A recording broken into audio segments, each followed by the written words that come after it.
Greetings, my fellow freedom lovers and sovereign thinkers. This is LL3's newest podcast. My name is Craig, transmitting from the beautiful swampy mangoes of South Florida. And today's date, Tuesday, December 15th, 2015.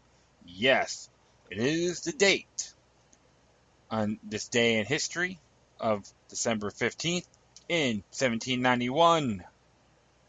The U.S. Bill of Rights has finally been ratified in the great state of Virginia, or the Commonwealth, I think you call it, one of those two. So it's a very great document, which is guaranteed auto notification on any bogus law or unconstitutional law. And it stands for Government Keep Out. So that's how you got to really look at it. So we're going to be talking. Let's do some narrations on a few things, a couple of things I would say, and I have a few other goodies in here. Just to be mainly talking about the Bill of Rights culture, and this is from entitled by the JPFO.org. It's called "You'll Be Freer and Richer in the Bill of Rights Culture." Part 1, The Vision, written by the late Aaron Zellman, great late Aaron Zellman, Executive Director of Jews for Preservation of Firearms Ownership, with Claire Wolfe and Richard Stevens. And there's an index page and all that good stuff. As it says here, in America, within living memory, all these things were true. You could sit up in the back of an open convertible and feel the wind in your face without being fined for a seatbelt violation. Police would never burst into your house at midnight without knocking. You would never find a police checkpoint on an American highway. You can go to your doctor and not have your medical records automatically be available for federal researchers and investigators. You can sit in the bar or the smoking section of a restaurant and enjoy a cigarette as you relax with friends. You can get on an airplane carrying a firearm for self-defense. Right? A peaceful person could order a firearm by mail through a major department store's catalog. You could purchase several boxes of coke capsules without the drugstore calling police to report you as a meth suspect. Thought crime.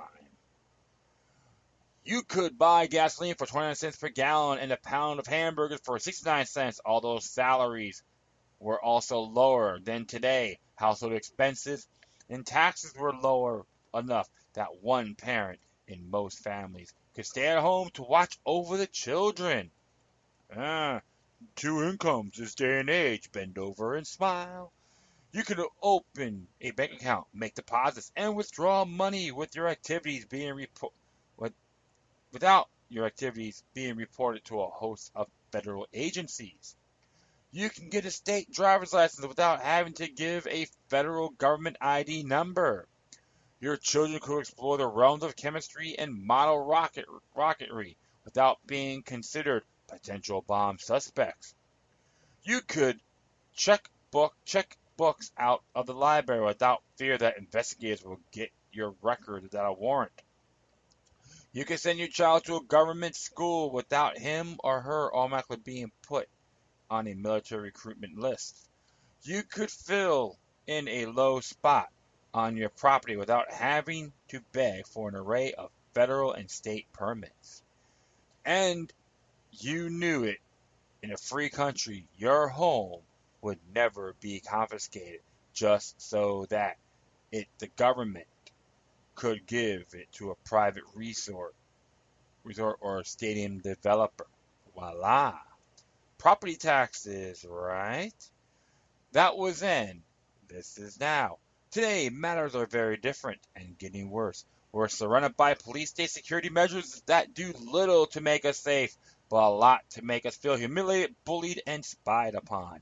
Our neighbors, utility workers, bank tellers, and store clerks are encouraged to report anything that we do that might be suspicious. And suspicious activities can include things as innocent as buying too many coffee filters, batteries, or a can of lye for opening drain or making soap. Oh my goodness. Run to the hills. All right. Virtually all of our freedoms are being curtailed, from the right to travel or speak freely to the right to have our homes secured against violent invasion by a military-style police. Remember what happened in Boston after the bombings? Voila. We have, as Ben Franklin warned us we should never do, traded away our freedom to get little security. The result is exactly as Franklin predicted. We are increasingly less free and less secure. Many of us also become less prosperous every day. Good jobs go overseas, leaving low-paying service jobs in their place. Our money becomes worthless and less every year. U.S. money has lost about 95% of its value since our grandmother's day. That's right. All hail the fiat money. And don't have to blame the Democrats or Republicans for this. Partisan politics don't count in this episode. Children are shoved into institutional care because both parents have to work to support a family. Our debts piled up higher and higher until today. The average American household actually has more debt than income each year.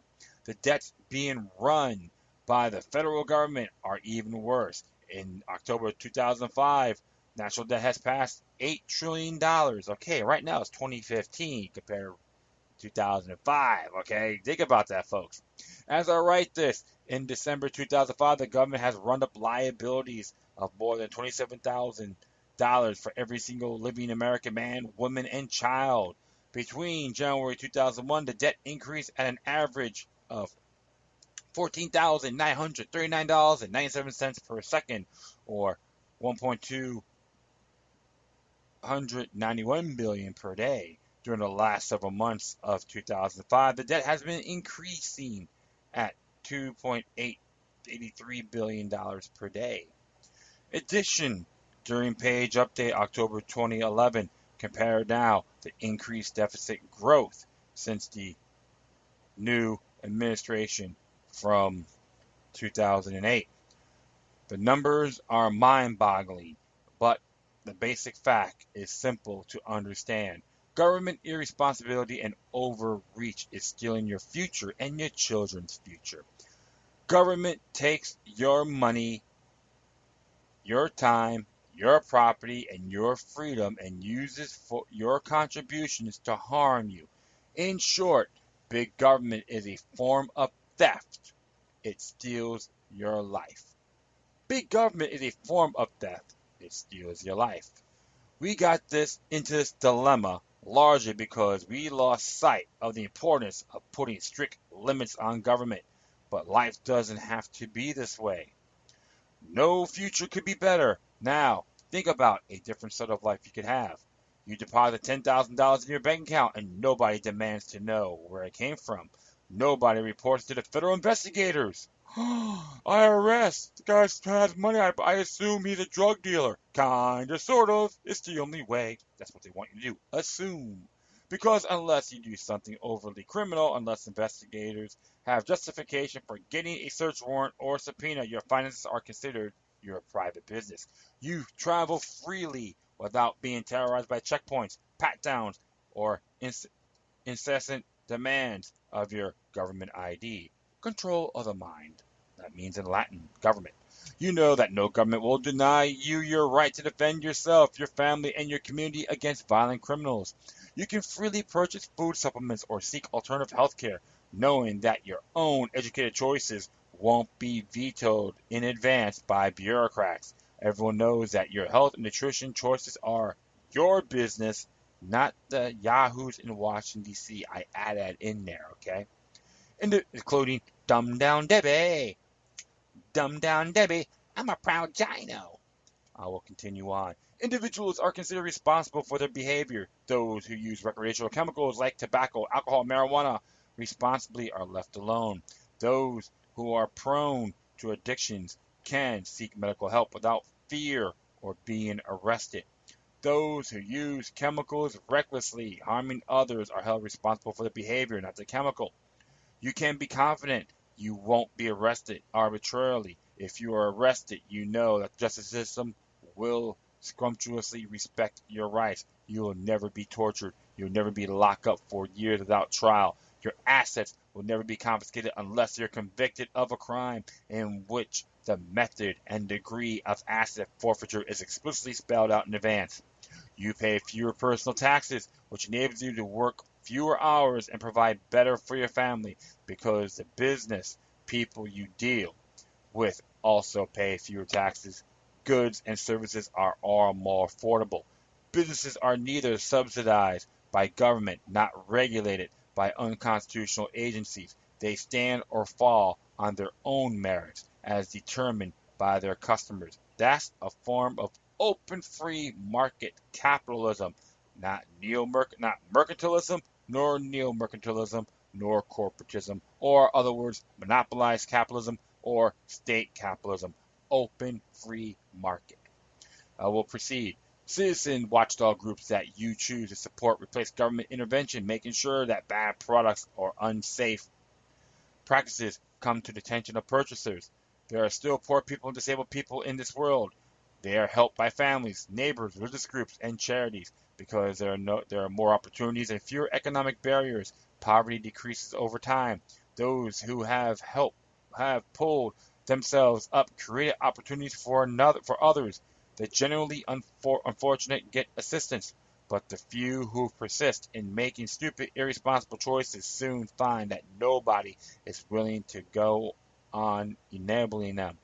Those who want to game the system discover there is no system, just other people they took to look straight in the eye, other people to whom they must be accountable if they want help.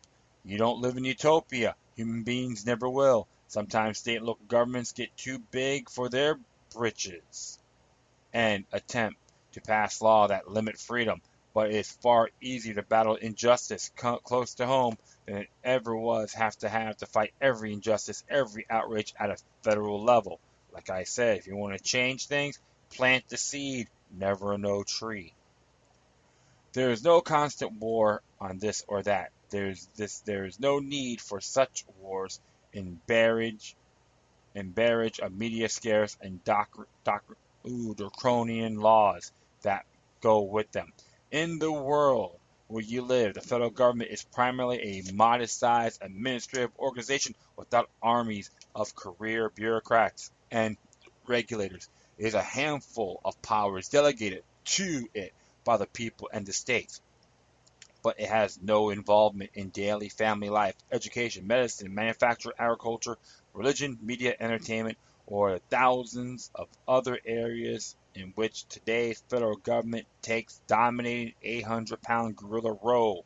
The government has neither the power nor the desire to subsidize, subdue, and control all the other countries of the world.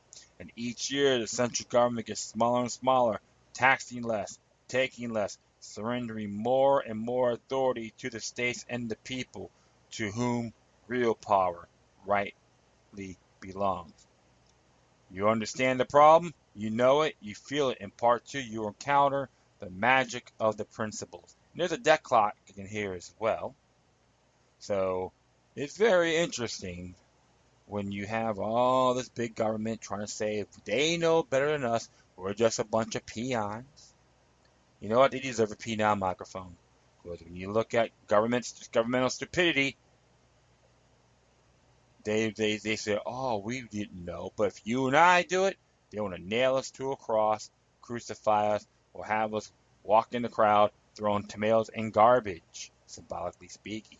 So the whole thing is, my friend, that's the vision of a Bill of Rights culture, which it stands for. Bill of Rights means government keep out. If you don't like it, Chuck Schumer or all these other ass clowns, John McCain, Debbie Wiseman Schultz, I can go, the list goes on and on and on and on.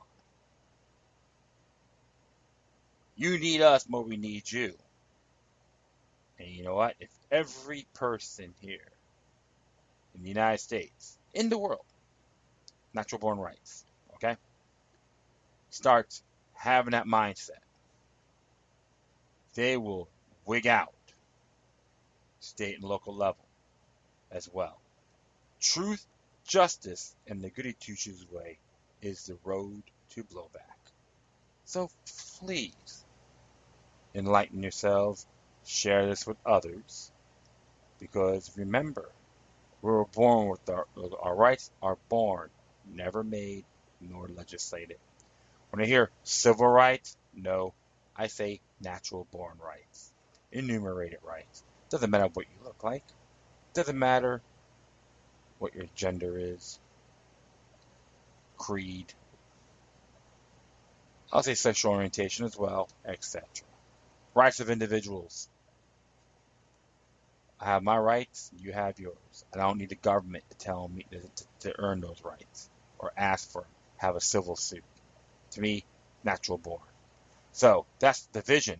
Let's check on part 2 of this beautiful concept.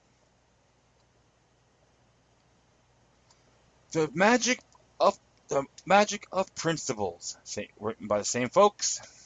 And it says in part 1, we glimpse at life will be like in the Bill of Rights culture. It won't be utopia. No one should expect it to be, but it will be better than the present by far. We'll have more freedom, more opportunity, fewer taxes, less stifling and silly and pointless bureaucratic regulations, more time to live and work and play the way Americans should. I said we need a Bill of Rights culture to achieve this kind of America. But how could a Bill of Rights culture work such a transformation on society? It's actually pretty simple. Bill of Rights culture is one in which governments have strictly limited delegated authority, while individual people have a vast realm of rights. Some of those rights are spelled out in the Bill of Rights, the first 10 amendments to the U.S. Constitution. I maintain that if people simply understood the Bill of Rights and refused to quietly accept any violation of its provisions, we would all live in a freer country.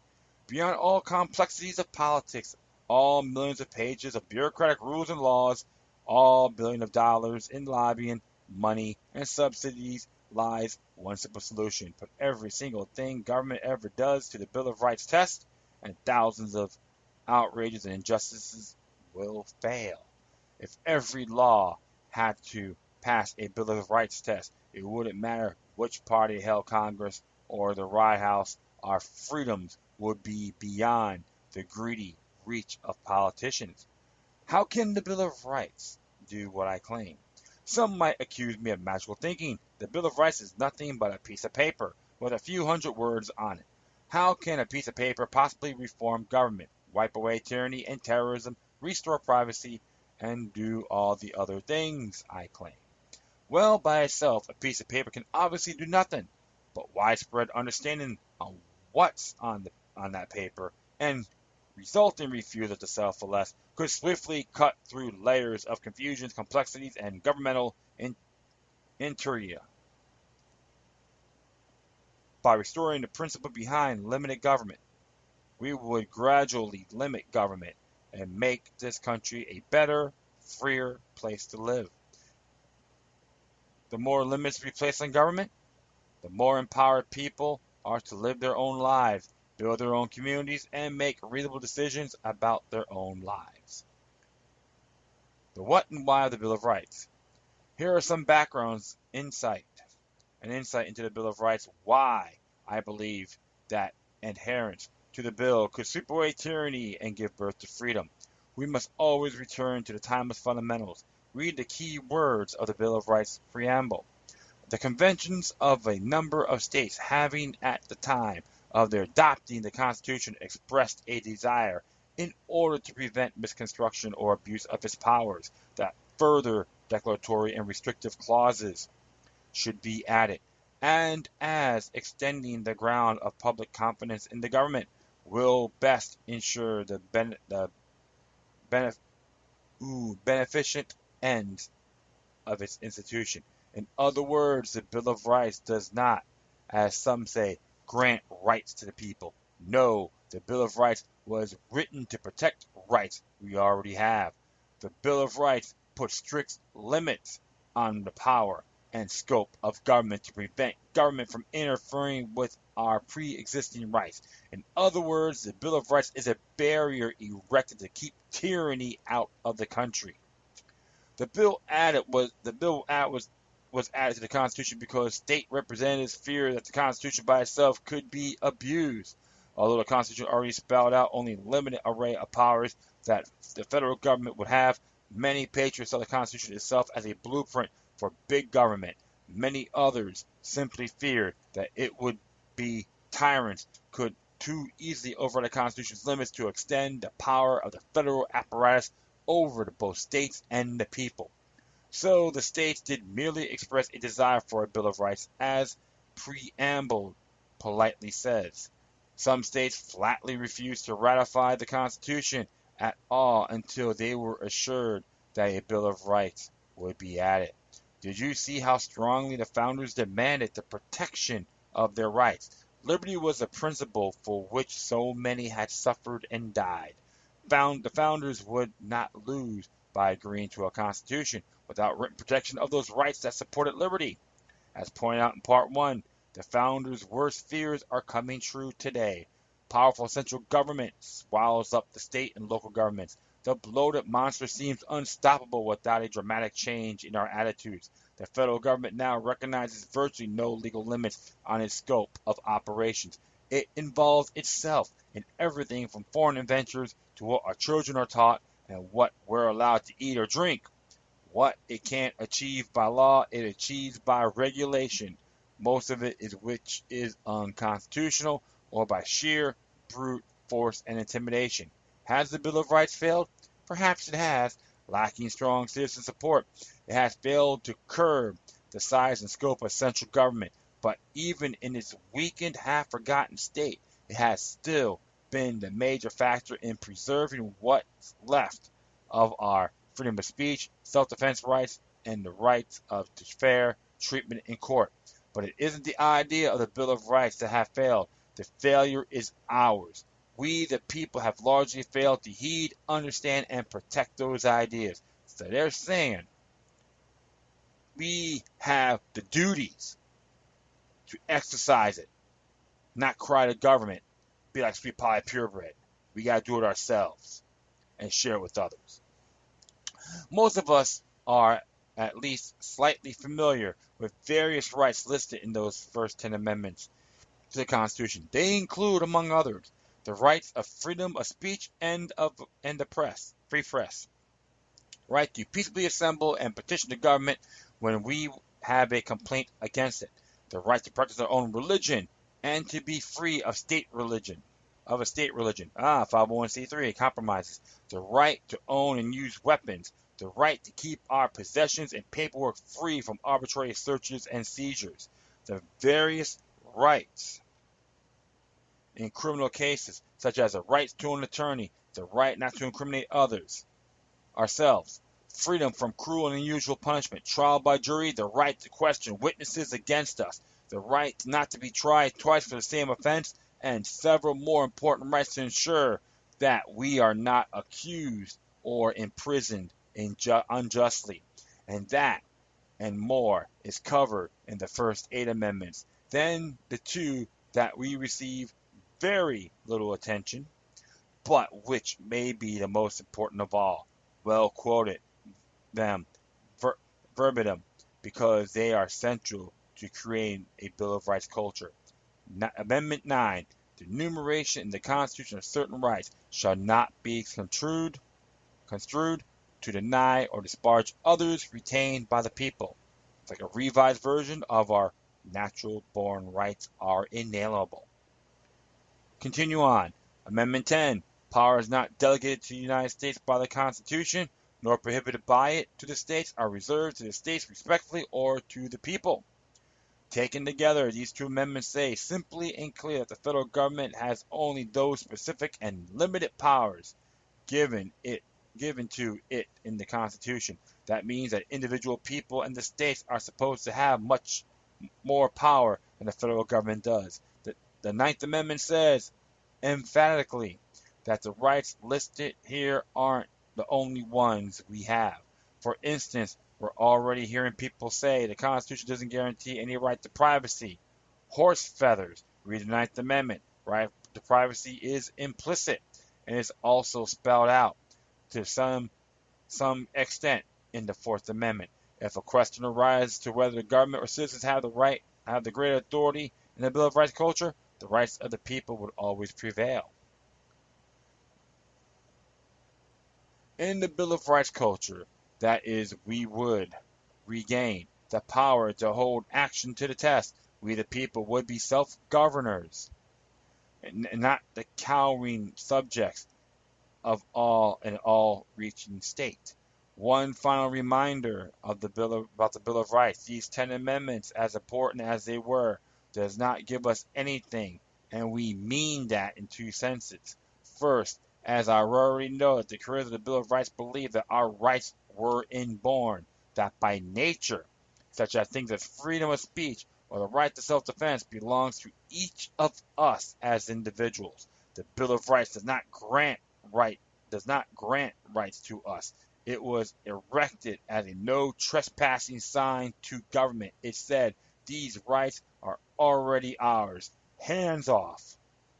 Second, as we've seen, a piece of paper and a collection of words, however noble, can't give us anything. We must understand those words and the principles behind them. Then, because we value those principles of freedom so highly, we must say, this is how I wish to live. I will respect the rights of other peaceful people, even when I don't like those people. I will expect the same level of respect for them. And we all have the right to demand that government respect our rights. Keep out of our way and remain within the limits that we granted. Currently, we're far from achieving that free and happy state of mind or state of political respect. Getting there won't be easy, but here's the insight we need. The job of regaining freedom will be much, much simpler and quicker if we don't have to battle every separate issue, chopping away at tree branches when the roots are what must be pulled. We really can return to a simple, understandable set of principles and base all of our actions upon a solid rock. The Bill of Rights test. Anything government does cannot violate the Bill of Rights. If it doesn't pass this test, it fails. End of story. In the future, I'll be writing more thought pieces on the Bill of Rights culture. It is important to look beyond the usual topics such as free speech or the right to bear arms. A true Bill of Rights culture would improve everything from youth unemployment and inner city gang warfare to today's problems with Medicare and Social Security over the coming years.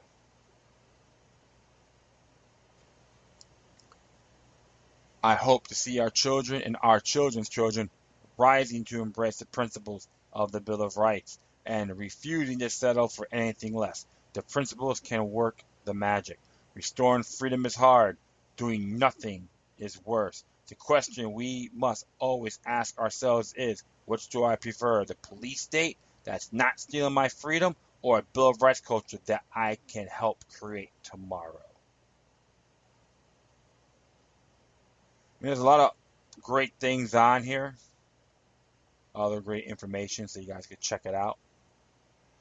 The whole thing is this, my friends.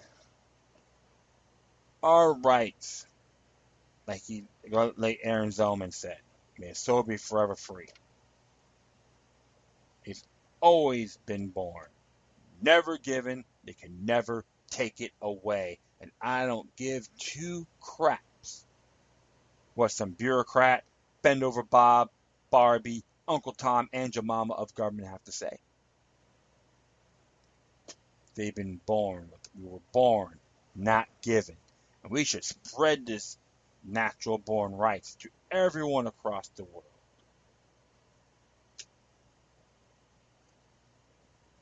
This is why I'm pretty critical in my past episodes about the gay marriage. You have to have a license.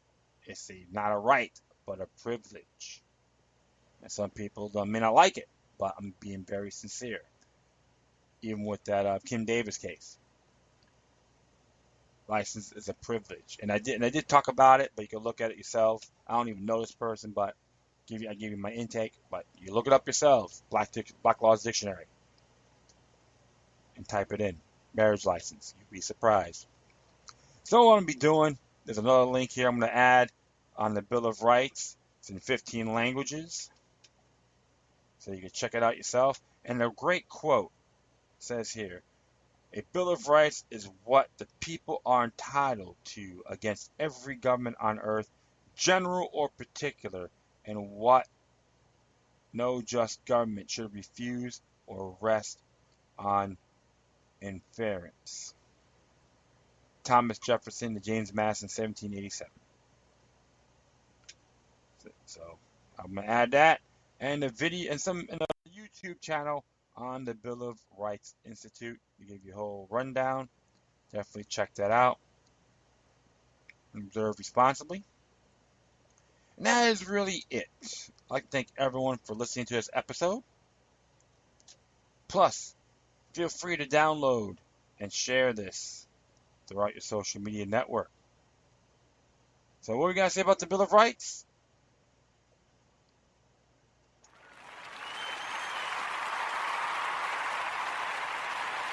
That's right. I agree. Or that as well. If people don't like it, too bad. Exactly. So, you can do all that. You can download and share us throughout your social media network. If you have any questions, comments, compliments, criticisms, love letters, hate letters, etc., or send me something that's interesting that I haven't talked about yet. However, please make sure all your correspondence is with decorum. You can hit me on Facebook, Twitter, Google+, Spreaker, iHeartRadio, YouTube,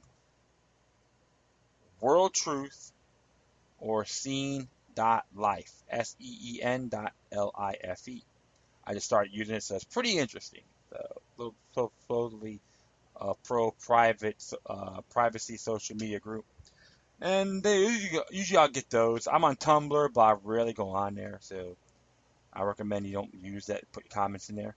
However, if you want to email me, feel free by typing in LokiLuck3, which is number 3, it's all together, at gmail.com. Once again, thank you for your time. Plus, always remember that demoniac resistance is healthy for the soul and can liberate humanity.